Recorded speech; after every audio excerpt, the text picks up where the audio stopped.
इब्राहिम अलैहिस्सलाम, जिनको वेदों में ब्रह्म कहा गया है, उनके दस्तरखान पर एक मजूसी आग की पूजा करने वाला आया और बैठ गया। उसने खाने का लुकमा उठाया, कहा बिस्मिल्लाह। हम लोग क्या पढ़ते हैं? बिस्मिल्लाह। उसने क्या कहा? बिस्मिल्लाह। आग के नाम से शुरू करता हूं, यानी आग, आग को अपना खुदा बनाया। आग के नाम से इब्राहिम अलैहिस्सलाम ने पकड़ा, लुकमा रख, रोटी रख पे आए। गौतम पाल जी से हमारी बहुत देर बात हुई है। इन्होंने हमसे वादा किया है कि समाज के लिए, मुस्लिम कम्युनिटी के लिए, आपके लिए, मदरसों के लिए, आपके इस इलाके के लिए हमसे जो भी कुर्बानी हो सकती है हम देंगे। इन्होंने वादा किया है और हम इनको फिर दुआ देते हैं कि ईश्वर इनको शक्ति दे, ताकत दे और बातिल से, जिसको हमारे यहाँ कहते हैं झूठी शक्तियों से लड़ने की इनको शक्ति दे और इनके हौसलों को बुलंद फरमाए। चूँकि ये जलसा दीनी है, कोई इलेक्शन वाला जलसा नहीं है, इसलिए हम अपने मज़हब की बात पर आते हैं। अल्लाह ताला ने आपको जो धर्म दिया है, जो मज़हब दिया है, वो इस्लाम है। इस्लाम क्या है? अल्लाह ने कहा इन्ना दीना इंदल्लाहिल इस्लाम। ईश्वर की दृष्टि में, अल्लाह की नज़र में सबसे बेहतर धर्म जो है वो इस्लाम। इस्लाम क्या है? जब आप इस्लाम शब्द को देखेंगे तो आप ये कहेंगे कि मौलाना साहब तो तारीफ कर रहे हैं क्योंकि मुसलमान हैं। नहीं, इस्लाम नाम है मानवता का, इस्लाम नाम है इंसानियत का। अगर इस्लाम के अंदर से मानवता निकाल दी जाए, इंसानियत खत्म कर दी जाए, तो फिर इस्लाम की कोई विशेषता नहीं रह जाती है।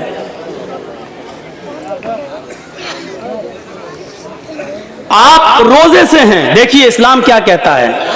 आप रोजे से हैं, रोजा ईश्वर की भक्ति, इबादत है अल्लाह की, लेकिन आपके पड़ोस में रहने वाला कोई आदमी बीमार है और उसको एक बोतल ब्लड की जरूरत है, खून की जरूरत है, और उसके ब्लड जो ग्रुप है, उसका ब्लड ग्रुप वो कहीं मैच नहीं खा रहा है, लेकिन आपका ब्लड ग्रुप उसके ब्लड ग्रुप से मैच खा रहा है।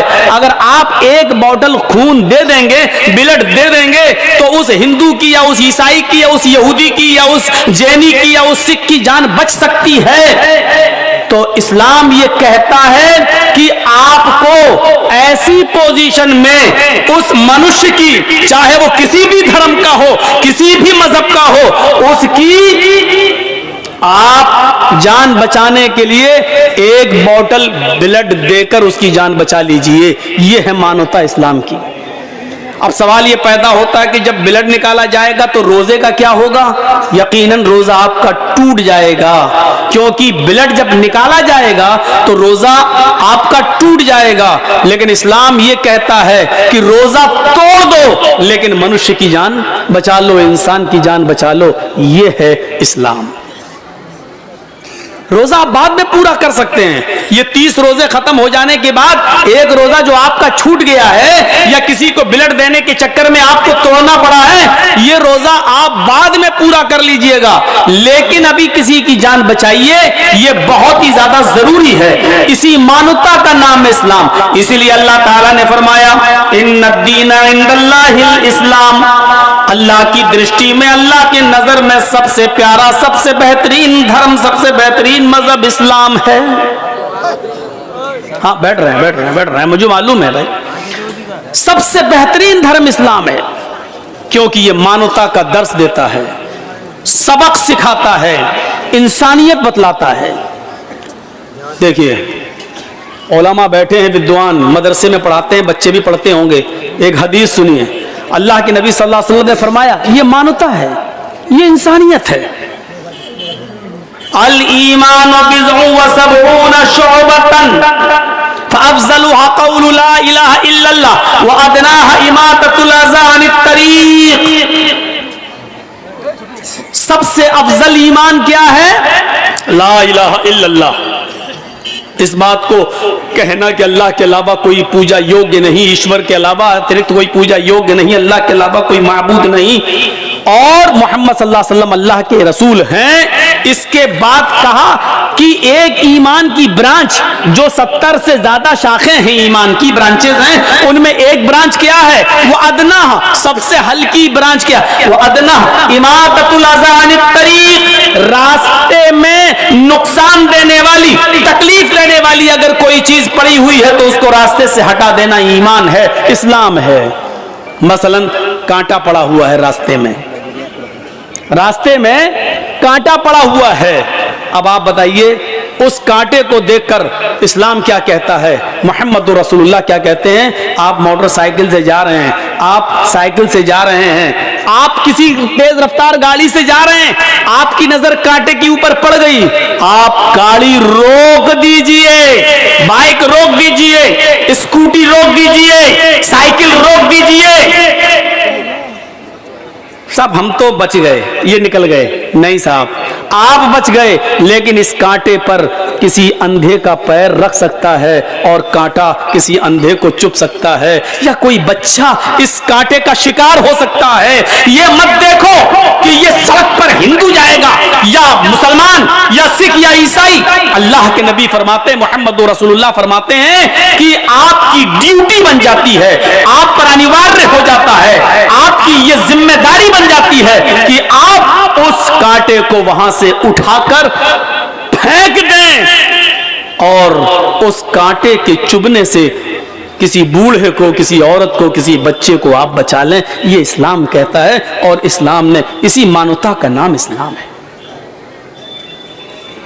और इसी मानवता से खेलने की कोशिश की जाती है।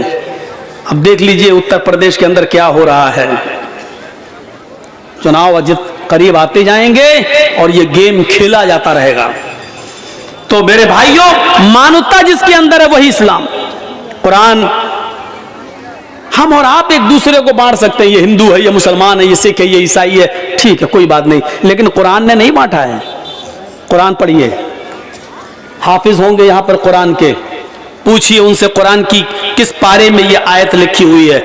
या अय्युहन्नास इन्ना खलकनाकुम मिन ज़करिन व उन्सा व जअलनाकुम शुऊबन व क़बाइल लितआरफू इन्ना अक्रमकुम इंदल्लाहि अत्क़ाकुम। है संपूर्ण जगत की मानव जाति। अल्लाह ने नहीं कहा है मुसलमानों, ये जहन से निकाल दो, दिमाग से निकाल दो, अपने माइंड से। अल्लाह ने ये नहीं कहा है मुसलमानों तुम भाई हो, नहीं।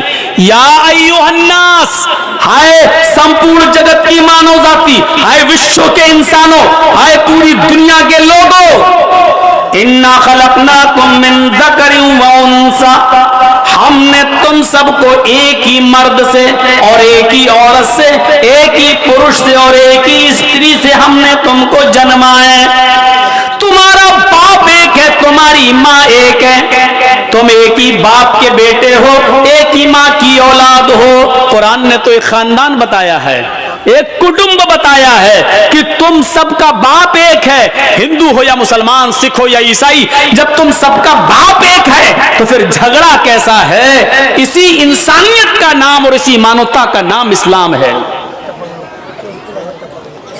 इसी मानवता का नाम। हमारी तकरीर अगर ये जी हिंदुस्तान वाला दे दे और इंडिया टीवी वाले दे दें तो आधे हिंदू तो बेचारे वैसे ही रास्ते पे जाने। इतना अच्छा इस्लाम ये देते नहीं है, काट काट के, छांट छांट के दिखाते हैं कि ये देखो ये बोला गया है। या अय्युहन्नास इन्ना खलकनाकुम मिन ज़करिन व उन्सा, तुम एक ही बाप के और एक ही माँ के बेटे हो। जिसको हमारे यहाँ आदम कहा गया, उसी को हमारे हिंदू समुदाय में और हिंदू धर्म ग्रंथों में आशू कहा गया, मनु कहा गया। और जिसको हमारे यहाँ हव्वा, जिस स्त्री का नाम हव्वा बताया गया, उसी को वेदों में शत्रुपा कहा गया। तुम उसी आशू की, आदम की, मनु की संतान हो और उसी शत्रुपा के बेटे हो। तुम सबकी माँ एक है, तुम सबका बाप एक है। इससे ज्यादा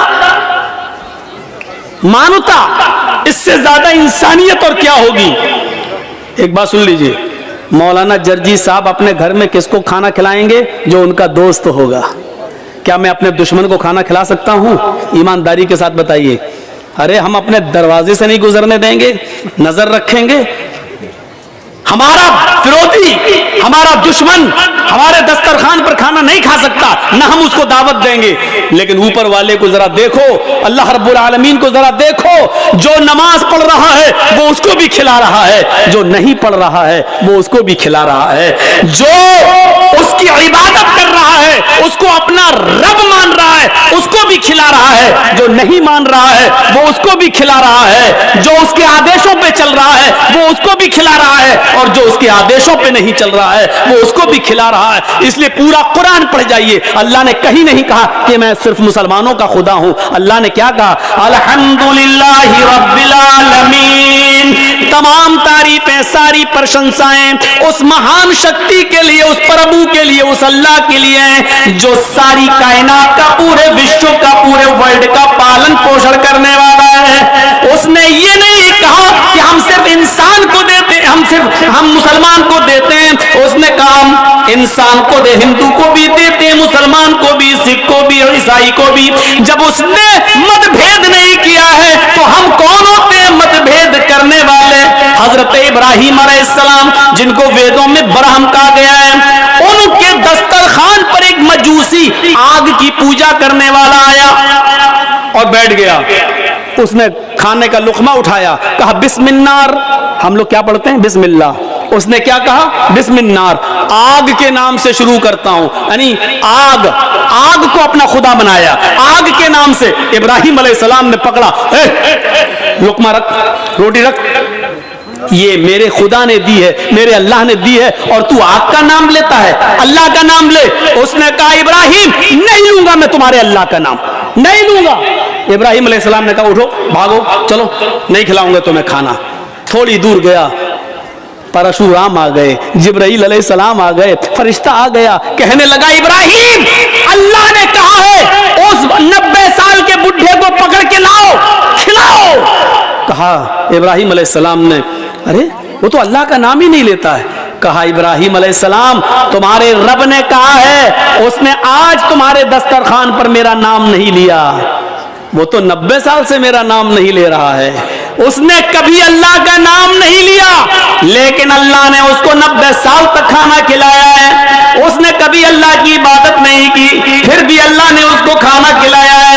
तुम्हारे दस्तरखान से कोई भूखा कैसे उठ सकता है? तुम नबी हो, ऋषि हो, पैगंबर हो, इंसानियत तुम्हारे अंदर रहनी चाहिए। भूखा कोई भी हो, वो भूखा नहीं उठना चाहिए तुम्हारे दस्तरखान से। खिलाओ। इब्राहिम अलैहिस्सलाम उसको बुढ़े को पकड़ के लाए, दस्तरखान पे बिठाया और खिलाया, और क्या कहा?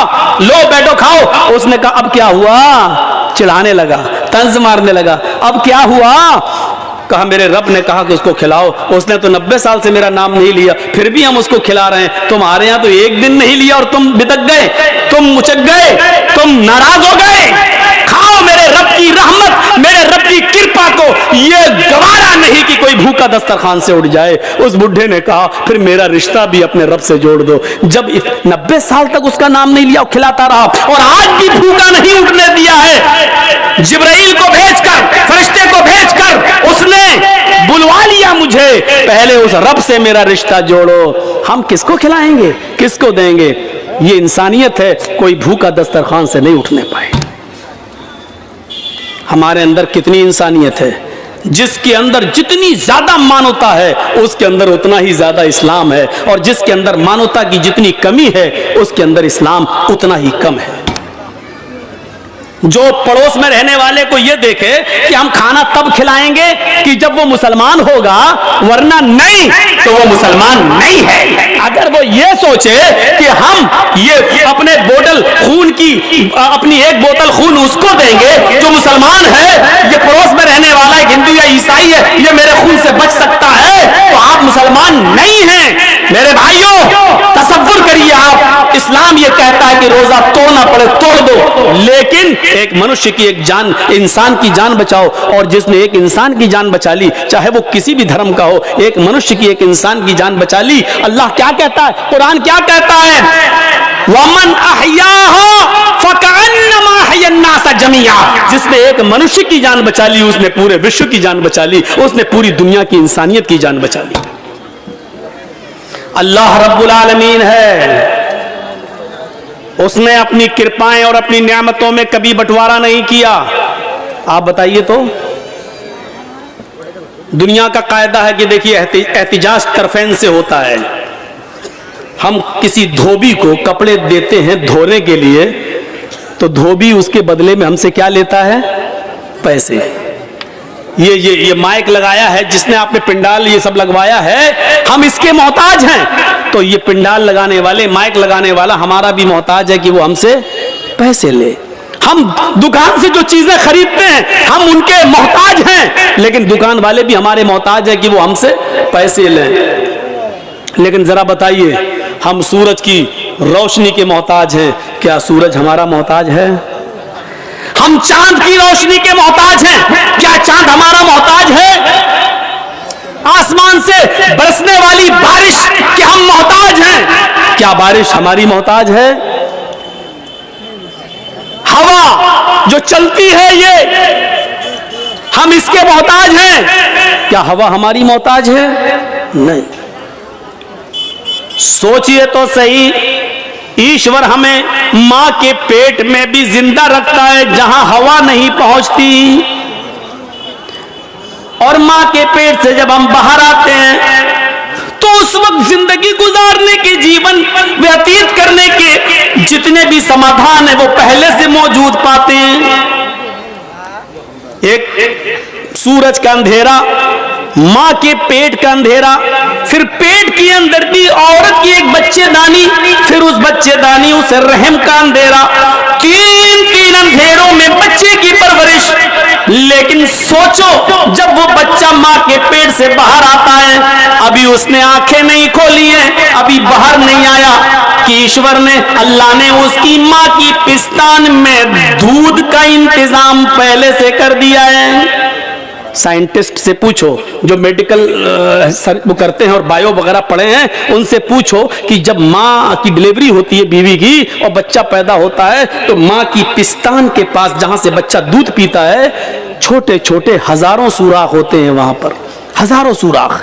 बच्चा जब मुंह लगाता है तो उन सुराखों से उतना ही दूध आता है जितना बच्चे का लीवर एक्सेप्ट कर सकता है। अगर वो छोटे छोटे सुराख ऊपर वाले ने, अल्लाह ने मां की पिस्तान में न बनाए होते तो बच्चा दूध इतना भी चूस सकता था कि उसका लीवर खराब हो जाता और वो हजम नहीं कर सकता। लेकिन मां के पिस्तान में छोटे छोटे हजारों सुराख पैदा कर दिए, और बच्चा जब चूसता है तो एक एक कतरा, दो दो कतरा ही दूध आता है जो बच्चे के लीवर में जाता है, पेट में जाता है, और बच्चे का लीवर उसको हजम करता है। अभी बच्चा मां के पेट से बाहर आया, भैंस का दूध नहीं पी सकता था, गाय का दूध नहीं पी सकता था, सबसे हल्के दूध की जरूरत थी, सबसे लाइट दूध की जरूरत थी। तो ईश्वर ने, अल्लाह ने उसकी मां के पिस्तान के अंदर वो दूध पहले से भर दिया।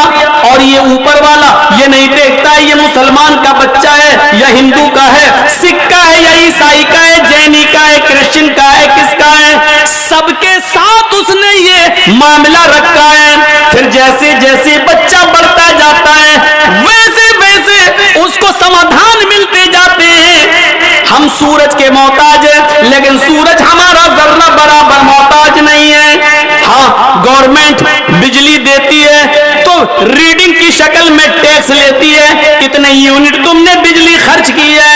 गवर्नमेंट की दी हुई बिजली से जो हम पंखे और एसी चलाते हैं तो उस पर टैक्स देते हैं कि हमने इतना यूनिट खर्च किया है, हवा इतनी इस्तेमाल की है। हम जो लाइट जलाते हैं उसका टैक्स देते हैं, जो पंखे और एसी की हवा लेते हैं उसका टैक्स देते हैं। हम गवर्नमेंट के पानी से अपने खेतों में पानी देते हैं तो पानी का टैक्स देते हैं। लेकिन ऊपर वाले ने हमसे कोई टैक्स नहीं मांगा। 9 करोड़ 30 लाख मील की बुलंदी पर यह सूरज चमकाया, 1 करोड़ 40 लाख डिग्री सेंटीग्रेड गर्मी इस सूरज की हमें मिलती है। लेकिन उसने कभी नहीं कहा ओ मेरे बंदो मुझे टैक्स दो। उसने हमें हवा दी है, उसने कभी नहीं कहा मेरे बंदो मुझे टैक्स दो। उसने हमें और आपको बारिश दी है, बारिश आसमान से पानी हमें दिया, हमारे खेतों को पानी दिया है, लेकिन आज तक उसने टैक्स नहीं मांगा। इन तमाम चीजों के बदले में उसने मांगा तो ये मांगा ओ मेरे बंदो दिया मैंने तो शुक्र भी मेरा अदा कर, दिया मैंने तो मेरी गा हमद तारीफ प्रशंसा मेरी कर। बस इन तमाम चीजों के बदले में तू अपना माथा मेरे सामने झुका दे, मेरे घर में चला जा, अपनी पेशानी मेरे सामने रख दे, ताकि मुझे यकीन हो जाए कि मेरे बंदे ने मुझे अपना मालिक और अपने आप को वमा खलक़तुल जिन्ना वल इंसा इल्ला लियअबुदून, सिर्फ हमने अपनी इबादत के लिए, हमने अपनी पूजा के लिए तुझे पैदा किया। इतना सा भी हम नहीं कर सकते। मानवता और इंसानियत सीखिए कि क्या है। न्याय की बात हो तो मानवता देखिए, खिलाने पिलाने की बात हो तो मानवता देखिए। इस्लाम के हर कानून को हमें फॉलो करना है। इतना याद रखिएगा, चाहे वो हमारी समझ में आए या ना आए, मानवता सबसे बड़ा धर्म है, इंसानियत सबसे बड़ा धर्म है। एक यहूदी का जनाजा आ रहा था और अल्लाह के रसूल खड़े हो जाते हैं। आपके अनुयायी, आपके मानने वाले, आपके सहाबा कहते हैं अल्लाह के नबी भाई मोहम्मद सल्लल्लाहु अलैहि वसल्लम, यहूदी के जनाजे को देखकर आप खड़े हो गए, मरने वाला तो यहूदी था। तो अल्लाह के नबी ने क्या कहा, पढ़िए बुखारी शरीफ की हदीस, चैप्टर देखिए। अल्लाह के नबी ने कहा मरने वाला यहूदी था तो क्या हुआ, इंसान तो था, मनुष्य तो था। क्या हम उसके गम में शरीक ना हो? क्या हम उसके गम में शरीक ना हो? क्या हम उसके गम में न जाएं? ये इंसानियत थी, ये मानवता का दर्श था। किसी के गम में बराबर का शरीक होना, किसी की बीमारी हो आप चले जाएं और उसका दुख दर्द बांट लें। मेरे भाइयों, यही तो मानवता है, यही तो इंसानियत है। अल्लाह खिलाता है सबको, अल्लाह पिलाता है सबको। अल्लाह की दी हुई चीजों में कोई मतभेद नहीं है। महिदेवस्य सवितु परिष्टुति, महान है हमारा वो देवता जिसके लिए सारी की सारी प्रशंसा है, जिसके लिए सारी की सारी तारीफ है। देखिए एक एक शब्द की तरफ नजर डालिए तो आपको पता चलेगा। इस्लाम तो इतनी इंसानियत का धर्म है कि अगर आप इस्लाम के अंदर इंसानियत देखेंगे तो आप तड़प जाएंगे। आपके अंदर तजस्सुस जागेगा।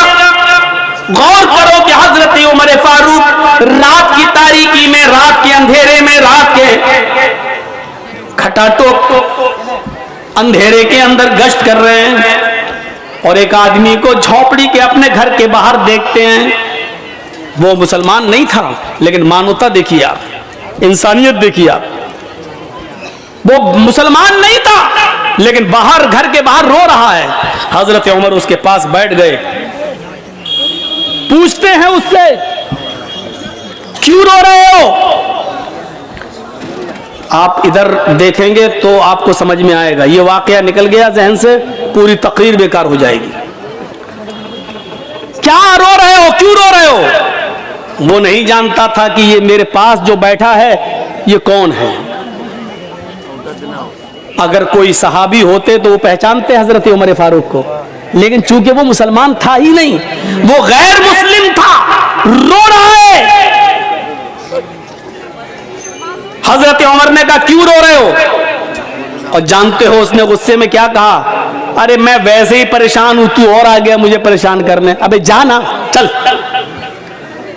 कैसा लगेगा? हम आपकी मदद करने के लिए आना चाहते हैं और आप कह रहे जा यार, हमारी खोपड़ी वैसी गर्म है, तू और गर्म करने आ गया। हजरत उमर फारूक बुरा नहीं माने उसकी इस वर्ड का, उसके इस जुमले का। हजरत उमर फारूक रज़ी अल्लाह ताला अन्हु उसके पास बैठकर कहते हैं कि मेरे भाई तुम परेशान हो, मैं भी परेशान हूं, इसलिए सोचता हूं कि तुमसे हम अपनी परेशानी बयान करें और तुम हमसे अपनी करो। हम दोनों एक दूसरे का दर्द बांट लेते हैं। कभी कभी होता है ऐसा ना कि आप भी परेशान हो, हम भी परेशान हो, तो दोनों बैठ के चलो अपना वक्त पास कर लें। अब जेल में आप जाइए, कभी तो ऐसे ही होगा ना, आप भी कैदी हम भी कैदी, तुम अपनी दास्तान सुनाओ हम अपनी सुनाएं, तुम क्यों आए हो हम क्यों आए हैं। इसी टाइम पास करने का एक बहाना चाहिए। तो हजरत उमर फारूक को कोई परेशानी नहीं थी, लेकिन फिर भी उसका दर्द जानने के लिए बैठ गए। बताओ सही क्या परेशानी, प्रॉब्लम क्या है? उसने कहा कि अब जब तुम इतना कह रहे हो तो मैं बताता हूं कि मेरी बीवी को तकलीफ है, दर्द है, डिलीवरी के वक्त औरत को जो दर्द होता है, बच्चे की पैदाइश के वक्त, वो हो रहा है। और यहाँ बारिश हो रही है, गांव में कोई दाया नहीं मिल रही है। उस जमाने में औरतें ही आया करती थी घरों में और तेल की मालिश वगैरह करके बच्चे की डिलीवरी कर दिया करती थी। आजकल की तरह हॉस्पिटल नहीं थे। बारिश हो रही है, मैं कहां जाऊं? मेरी बीवी को दर्द हो रहा है, बच्चे की डिलीवरी का दर्द है, मैं परेशान हूं कि मैं कहां जाऊं। गांव में कोई दाया नहीं मिल रही है। हजरत उमर ने कहा बस इतनी सी बात है। इंसानियत देखिए। कह रुको आता हूं, यह काम तो मेरी बीवी करना जानती है। उसको नहीं मालूम कि ये कौन है। हजरत उमर अपने घर गए और अपनी बीवी को उठाया। बीवी कहती इतनी रात में आप मुझे उठा रहे हैं, न सोते हैं न सोने देते हैं। कहा बीवी आज एक नेक काम है, क्या सवाब नहीं कमाओगी? उफ, गैर मुस्लिम की खिदमत करने को सवाब। बीवी ने कहा अगर सवाब की बात है तो बताइए क्या है। कहा आज फला जगह पे एक मजूसी या यहूदी, उसकी बीवी को डिलीवरी का वक्त है, बच्चा पैदा होना है, दाया नहीं मिल रही है। आए चलिए चलिए चलिए। जल्दी से तेल लिया और कपड़ा लिया। हजरत उमर फारूक की बीवी अमीरुल मोमिनीन के साथ उस घर पर आती हैं। कहती हैं कि आप यहां बैठिए अपने दोस्त के पास, मैं इनकी बीवी को देख रही हूं। अंदर जाती हैं, मालिश वगैरह करती हैं और बहुत आसानी के साथ थोड़ी देर के बाद डिलीवरी हो जाती है। एक बच्चा पैदा होता है। बच्चे के रोने की आवाज अमीरुल मोमिनीन के कानों में भी जाती है और उस आदमी के कानों में भी जो दरवाजे के बाहर बैठा हुआ है। अमीरुल मोमिनीन ने कहा आतिका क्या डिलीवरी नॉर्मल है? ठीक है, जच्चा बच्चा दोनों ठीक है। अंदर से आवाज आती है जी दोनों ठीक है। अमीरुल मोमिनीन अपने दोस्त से कहिए कि ऊपर वाले ने तुम्हें लड़के की नेमत से नवाजा है, तुम्हें लड़का हुआ है। अमीरुल मोमिनीन का लफ्ज जब अमीरुल मोमिनीन की बीवी घर के अंदर से बोलती है कि अमीरुल मोमिनीन अपने दोस्त को खुशखबरी सुना दो कि तुम्हारे घर में लड़का हुआ है, तो उस घर का मालिक देख के दंग रह जाता है। पूछता है कि आप कौन हैं? अमीरुल मोमिनीन मुस्कुरा के कहते हैं लोगों ने मुझे अमीरुल मोमिनीन बना दिया है। हकीकत यह कि मैं खादिमुल मोमिनीन हूँ, खादिमुल नास हूँ। मैं तुम्ही लोगों की खिदमत के लिए अमीर बना हूँ। आप डरो नहीं।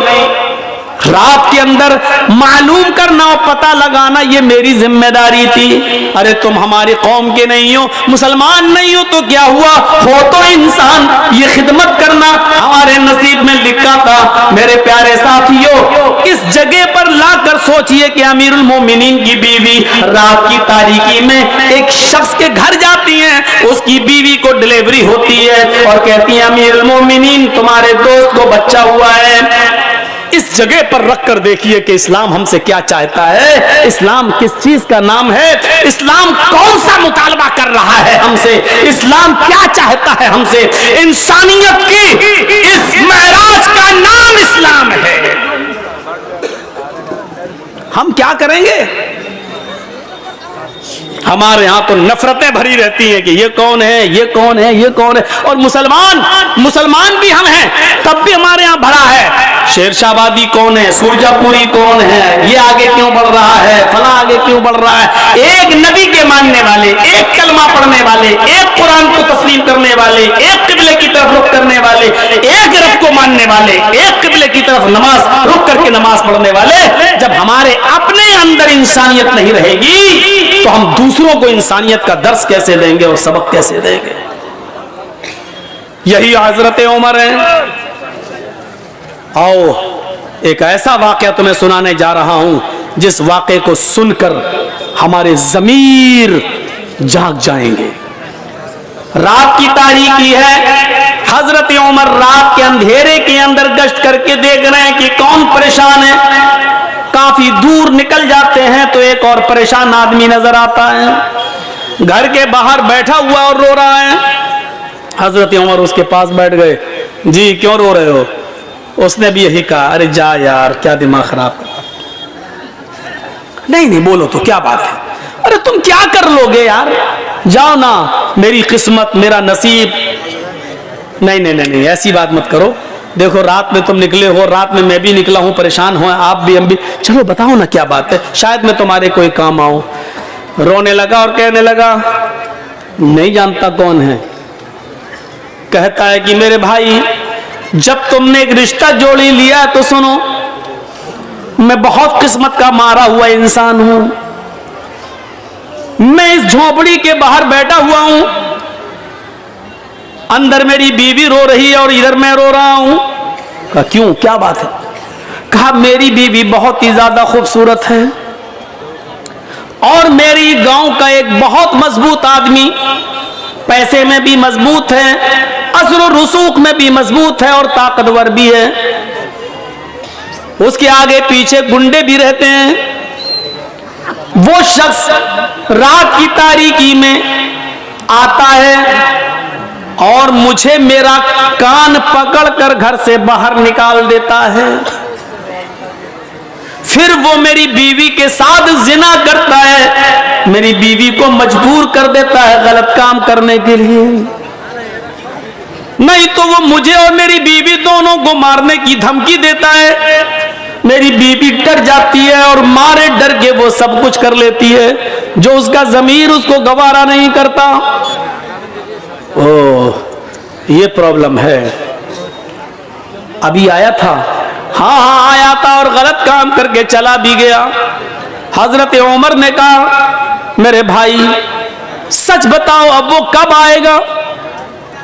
कहा वो एक दिन छोड़कर आता है, आज आया है, गलत काम करके चला गया है, अब वो कल नहीं आएगा, परसों आएगा।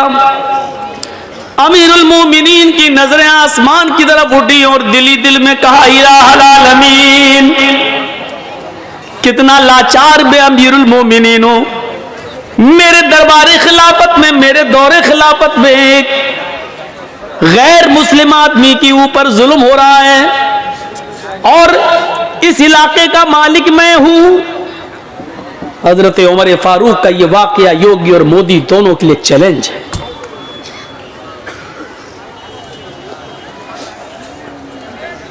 सोचें, मेरे दौरे खिलाफत में एक आदमी मजबूर है और वो भी इतनी बड़ी मजबूरी कि उसकी औरत की इज्जत लुटती है और बेचारा मजबूर और गरीब आदमी कुछ नहीं कर पाता। इस बात को दिल में सोचा, कहा कि सुनो, परसों जब वो आएगा तो 2-3 काम करना बस। कहा क्या? कहा अपनी बीवी से कहना कि जब वो आए और तुम्हारे साथ गलत काम करने का इरादा करे और आ ही जाए तो उससे कहना कि भाई अब तो हमारा और तुम्हारा मामला बहुत करीब हो ही गया है, तुम हमारे दिल में बैठ ही चुके हो और हम तुम्हारे दिल में, तो अब रोजाना नखरे दिखाने से क्या फायदा। ऐसा करो कि ये काम तुम कर, जब चाहो तब कर लिया करो, लेकिन रोशनी में मुझे अच्छा नहीं लगता है। रोशनी में मुझे मेरे पति की, मेरे शौहर की याद आती है, इसलिए चिराग बुझाकर ये गलत काम करो और मैं खुलकर तुम्हारा सपोर्ट करूंगी।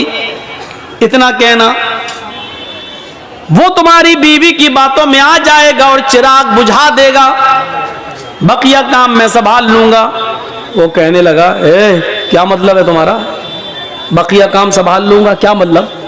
कहा तुम डरो नहीं, कुछ नहीं होगा, और अपनी बीवी से ये कह देना कि खाना बनाकर रखना। यार ये क्या मसला, खाने से इसका क्या ताल्लुक है? बस जो कह रहा हूं वो करना। अपनी बीवी को बोलना कि खाना बनाकर रखे और जब वो तुमसे गलत काम करने लगे तो चिराग बुझा देना, बस। एक दिन गुजर गया, वो नहीं आया। दूसरा दिन वो आता है, जिना की नीयत लेकर आता है, जिना के इरादे से आता है, जिना करने के लिए आता है। उस गरीब आदमी की झोपड़ी में घुसता है। हजरत उमर फारूक पहले से तलवार लेकर छिपे हुए हैं, घर के मालिक को भी पता नहीं कि अमीरुल मोमिनीन आ चुके हैं। इस आदमी के आने का इंतजार कर रहे हैं। जब रात पूरी तरीके से अंधेरे में छा जाती है, तब यह शख्स अंदर जाता है, कान पकड़कर घर के मालिक को बाहर बिठाता है, चल बाहर चल, उधर चल, अंदर कर दी बाहर। खुद अंदर जाता है, चिराग जल रहा होता है। बीवी ने आज मुस्कुरा कर कहा, अब आपसे क्या पर्दा करूं, हमारा आपका मामला तो अब रोज का हो चुका है। सुनो, ऐसा करो भाई, अब तुम करते ही हो गलत काम तो खुल के करो, लेकिन चिराग बुझा दो, क्योंकि चिराग जलता है तो मुझे शौहर का प्यार याद आता है। मैं चाहती हूं कि अपने शौहर को भूल जाऊं और तुम्हारी आगोश में आ जाऊं। अंधेरा कर बातों में आ गया, चिराग बुझा दिया। उधर हजरत उमर इस ताक में थे कि गलत काम होने ना पाए, क्योंकि मैं बचाने के लिए आया हूं। जैसे ही चिराग बुझता है, हजरत उमर फारूक उस झोपड़ी के अंदर घुसते हैं। अब खतरा था कि तलवार अंधेरे में चलाएं तो ऐसा ना हो कि आदमी की जगह पर, जानी की जगह पर इस गरीब आदमी की बीवी की गर्दन पर कहीं तलवार न चल जाए, इसलिए कुछ बोलना था। हजरत उमर अंदर घुसे और खांसे वो समझा कि इसका पति आ गया अंदर, और उसने कहा, भाग चल, अभी तो कुछ हुआ ही नहीं, तू आ गया, भाग। इसी आवाज को सुनना था हजरत उमर फारूक को। हजरत उमर फारूक ने देख लिया कि आवाज किस सिमत से आ रही है, उसी वक्त उसके सर को पकड़ लिया। जैसे ही उसके सर को पकड़ा और बाल पकड़ के खींचा तो उसके बाल भी लंबे लंबे थे। अब यह शक हुआ कि कहीं औरत के बाल तो नहीं है। अब वो उसको बार बार उसको बाल को झुमा रहे हैं, तो वो चीखता है, अबे क्या कर रहा है, अबे हट। समझ गए कि यही है, फौरन बाल पकड़ के गिराया, मारी एक तलवार।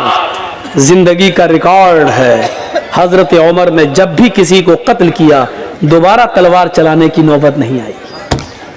एक ही वार में गर्दन तन से जुदा हो जाती थी। अंधेरे में भी तलवार मारी तो गर्दन अलग पड़ी हुई है, तन अलग है, तड़पने लगा। कहा, मेरी बहन जल्दी से चिराग जलाओ। चिराग जलाया। हजरत उमर ने चेहरा देखा, मुस्कुराहट आई, कहा, अल्हम्दुलिल्लाहि रब्बिल आलमीन। घर का मालिक अंदर आ गया, कहने लगा, है बड़ा अजीब मामला है। किसी मरे हुए आदमी को देखकर इन्ना लिल्लाह पढ़ा जाता है मुसलमानों में, और यह अल्हम्दुलिल्लाह पढ़ रहा है, मामला क्या है? कहा, मेरी बहन जल्दी से चिराग जलाओ। चिराग जलाया गया, शक्ल देखी तो कहा, अल्हम्दुलिल्लाहि रब्बिल आलमीन। इधर आओ मेरे भाई, अंदर क्या बाहर क्या खड़े हो, तुम्हारा काम हो गया है। हैं? मार दिया, कत्ल कर दिया क्या? अरे अगर यह अमीरुल मोमिनीन को, उमर को पता चल गया तो मुझे भी कत्ल कर दिया जाएगा। ये तुमने क्या किया? एक और मुसीबत तुमने हमारे लिए खड़ी कर दी। हजरत उमर ने मुस्कुराते हुए कहा, पहले खाना लगाओ। लाश रखी हुई है, गर्दन कटी पड़ी हुई है, खून वहीं पर ताजा ताजा पड़ा हुआ है, और हजरत उमर वहीं बैठकर खाना खा रहे लाश के पास। वो यहूदी बार बार देख रहा है कि ये कौन सी दुनिया का आदमी है, लाश के पास तो खाने की हिम्मत नहीं पड़ती और ये खा रहा है। और ये मुसलमान भी है, मुसलमान तो किसी के मरने के बाद इन्ना लिल्लाह पढ़ते ही अल्हम्दुलिल्लाह पढ़ रहा है। और कत्ल ही करना था तो चिराग क्यों बुझवाया इसने? चिराग जलता तो अच्छी तरीके से पहचान सकता था और मारने में आसानी रहती, लेकिन इसने चिराग बुझाने के लिए क्यों कहा? हजरत उमर फारूक जब वहां से जाने लगे तो उसने पैर पकड़ लिए, कहता है मेरे ऊपर मुसीबत खड़ी करके कहां जा रहे हो? उमर के किसी आदमी को पता चल गया तो मुझे भी कत्ल कर दिया जाएगा। हजरत उमर ने कहा पैर छोड़ो, क्यों डरते हो, क्या बात है, मैं ही उमर हूं।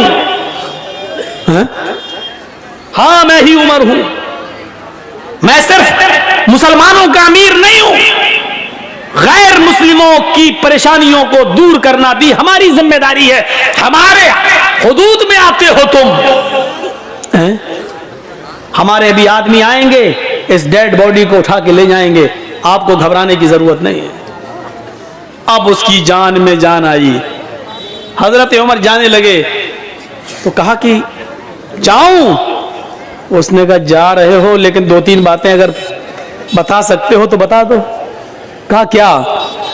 कहा अमीरुल मोमिनीन, चिराग की रोशनी अगर जल रही होती तो आपको इस आदमी को मारने में आसानी थी, लेकिन आपने ये क्यों कहा था अपनी बीवी से कह देना कि चिराग बुझा देना। और जब चिराग जलाकर देखा तो आपने इन्ना लिल्लाह के बजाय अल्हम्दुलिल्लाह आपने क्यों कहा? और आपने ये क्यों कहा था कि खाना बनाकर रखना, खाने से इसका क्या ताल्लुक था? ये 3 बातें मेरी समझ में नहीं आई। हजरत उमर ने कहा मेरे यहूदी भाई सुन, जब तूने मुझे परसों अपनी बीवी की दास्तान सुनाई, इंसानियत देखिए, मानवता देखिए, आज की ये तकरीर अगर योगी जी स्टेज पर बैठ के सुन लें तो उनकी आंखों में भी आंसू आ जाएं। अगर उनके पास इंसानियत का दिल होगा तो, और अगर उनके अंदर इंसानियत ही ना हो, ठोक दो वाली पॉलिसी अपना रहे हो, तो उनकी अम्मा भी मर जाए तब भी आंसू नहीं आएंगे, उनके बच्चे है ही नहीं तो क्या रोएंगे। हम भी क्या क्या बोल जाते हैं। अब रात के 11:15 बज रहे तो दिमाग तो मेरा भी खराब है ना। अब उसके अंदर क्या दर्द होगा बेचारे के अंदर, सोचिए जरा। ये अमीरुल मोमिनीन है और एक यहूदी की मदद करने पहुंच रहे हैं। यहां 750 किसान के मरने के बाद कानून वापस लिया जाता है, लेकिन 2 मिनट का मौन तक नहीं रखा गया। मोदी जी आज तक उन 700 किसानों को शहादत का दर्जा देने के लिए तैयार नहीं है। अगर शहादत का दर्जा देंगे तो यह मानना पड़ेगा कि आंदोलन सही था। सोचिए राजनीति इंसान को कहां से कहां पहुंचा देती है, कहां से कहां तक। किसान कानून वापस लिया जा रहा है, लेकिन उस बेटे के बाप को मंत्री पद से अभी भी बर्खास्त नहीं किया जा रहा है, जिसके बेटे ने किसानों के ऊपर गाड़ी चढ़ा दी। ये राजनीति क्या क्या गुल खिलाती है। कहा परसों जब मैं आया था और तूने मुझे अपनी दास्तान सुनाई थी तो उस दिन मैंने सोचा, तूने कहा कि बड़ा असर रसूख वाला आदमी है, जान पहचान वाला आदमी है, पैसे वाला आदमी है, तो मैंने सोचा कि आए उमर, ये गलत काम करने वाला कहीं तेरा बेटा तो नहीं है, कहीं तेरे खानदान का कोई आदमी तो नहीं है। इतनी हिम्मत किसकी है जो मेरे दौरे खिलाफत में यहां आकर यह काम कर रहा है? तो मेरे दिल में यह ख्याल आया कि इतना गंदा काम मेरे दौरे खिलाफत में कोई मेरे खानदान का, मेरे घर का कोई आदमी तो नहीं कर रहा है।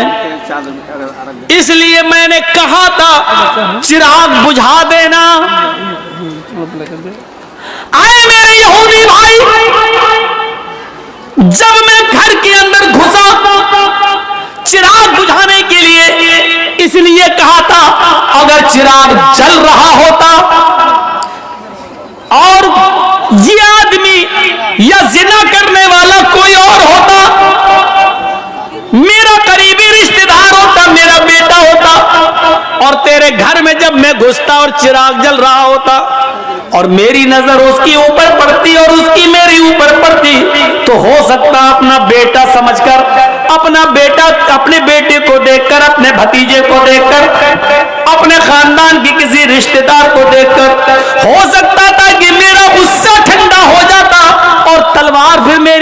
गर्दन पर न चलती और फिर मैं तुझे मनाता कि कुछ ले दे के मामला रफा दफा कर लो। इसलिए मैंने चिराग बुझाने के लिए कह दिया था, ताकि न मैं शक्ल देखूंगा ना उसकी शक्ल मुझे दिखेगी, तो तलवार चलाने में आसानी होगी।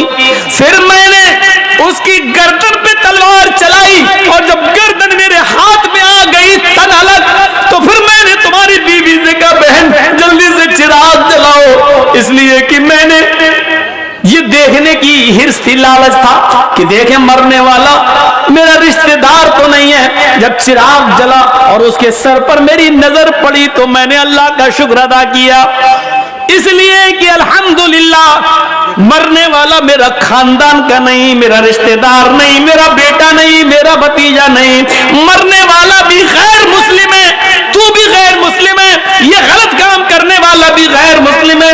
इस पर मैंने अल्हम्दुलिल्लाह रब्बिल आलमीन पढ़ा।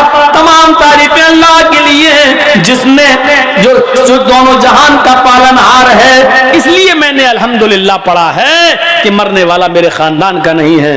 उसने कहा, अच्छा खाना बनाने के लिए क्यों कहा?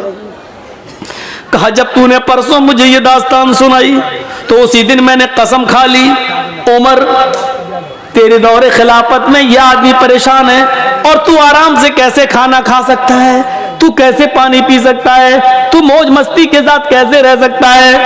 आए उमर, उस वक्त तक तेरे ऊपर खाना हराम है जब तक कि उस आदमी के लिए खाने के लिए रास्ता हमवार न कर देगा, जब तक कि इस आदमी को मारकर और उस आदमी को नजात देकर जब तक मैं फारिग न हो जाऊं तब तक मैं खाना नहीं खाऊंगा।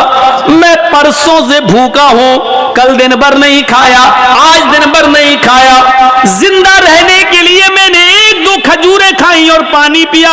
मेरे दिल में यह था कि जब तक तुझे इस मुसीबत से नजात न दिला दूं, तुम्हारे लिए खाने पीने का रास्ता हमवार न कर दूं। जब तुम चैन से नहीं खा पा रहे हो तो मैं चैन से कैसे खाऊं?